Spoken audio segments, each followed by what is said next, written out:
It's a busy week in the kitchen this week. We have friends coming for dinner, not just 2 or 3.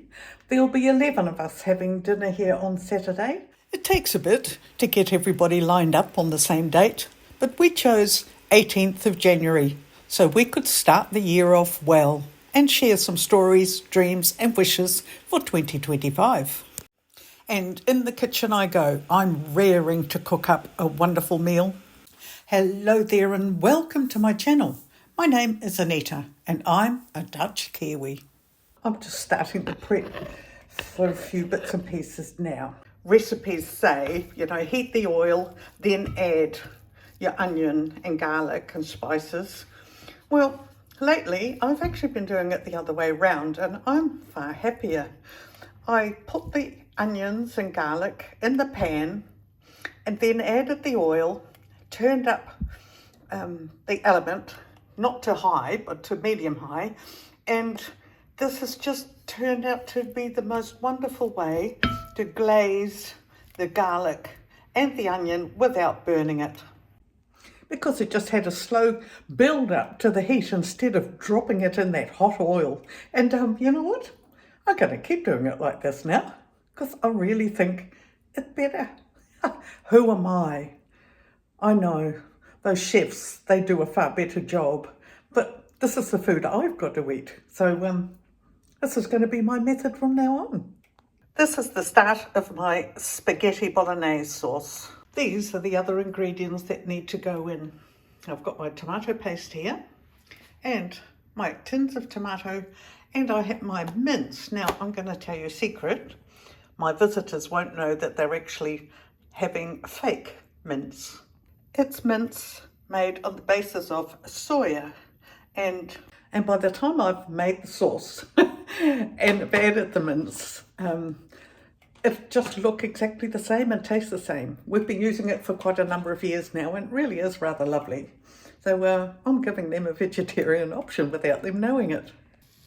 I've just added the paprika so that they can have a bit of time to get to know each other. And when I was organising some of my ingredients, I realised I'd run out of my frozen cubes of tomato puree. So I've got to be making some more. So here I am. Here's my can. And here are my ice cubes. A very thankful task. One more lid to go. And I'll put them in the freezer. So handy. In goes the tomato paste.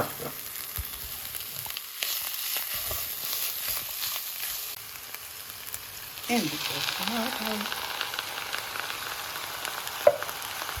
Now the other thing I like to do is make sure I get all the juice. Now the tomato puree still had quite a bit on the sides. Now I've added some water and look at that. I'll be rinsing that and tipping it into the tomato can. And I'll swirl. See it all come off the sides and tip it into the second tomato can. It will go into the sauce and I won't waste anything. Now I've got paper for the paper bin, plastic and tins for the other recycle collection. So I'm just going to show you what I do with those tins. I take the paper label off and I take the bottom out. And why do I take the bottom out? So I can flatten it and slide both the bottom and the top into the can and put it in the rubbish, and it saves so much space. Now taking the tin, the bottom out of the tin, I've been doing that ever since I can remember because my parents did that too. But taking the paper off the tin, it never occurred to me. It's paper. It's not painted on. It looks like it's painted on. So that goes in the paper rubbish. I'm done with my sauce. There, look at that. Just beautiful. Now there are 2 other dishes to go.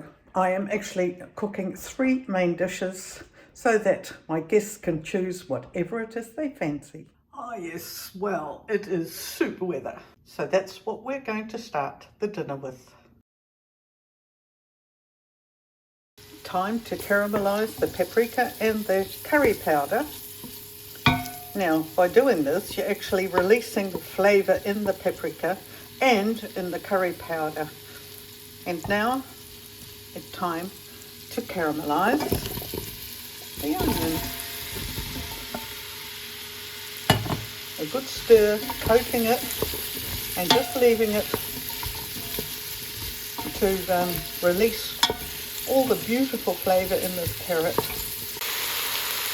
Now I've added some of the pumpkin already, the first half, and oh, it's starting to smell just scrumptious here in the kitchen. You could call this a very patriotic sort of a soup.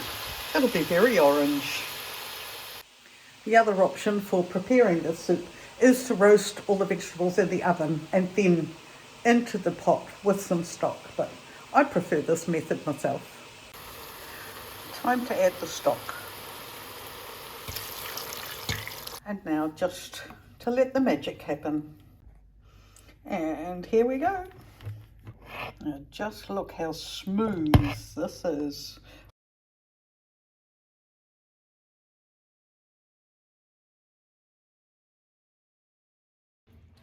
And for the meat lovers, there is going to be a lovely casserole. And the first thing I do is I lightly cover it with flour. Now I'm going to put the rest of the ingredients all set to go first before I start braising the meat. Right, so there's the meat and the onion. We have stock, I'll take that out. Stock, mustard, cloves, bay leaves, tomato puree, beer, a dark beer, and it's like a gingerbread sort of a loaf. It's spicy, and well, it has spices in it like cloves and ginger and cinnamon and stuff, so that's got to go in and that'll help thicken it. So I'm not going to show you every step of the way because I mean it's quite basic. You brown the meat and then you add your wet ingredients and your spices and you just let it cook slowly. So that's it. You'll see it when it's done. Going well from one pan into the other. This one's bigger and I'll be able to put all the ingredients in there. And in goes the beer.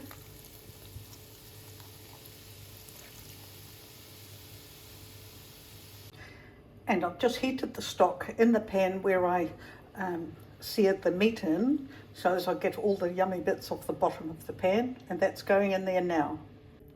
Oh, it smells amazing. Now, remember this trick I showed you in one of the other videos? Here are my cloves, my whole cloves, and so that I don't have to fish them out after, I will just put them in my little tea caddy and hang them on the side. And on goes the lid.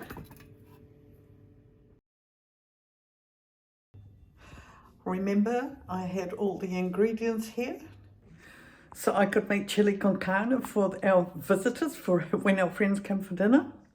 Wow. I was doing quite well until then.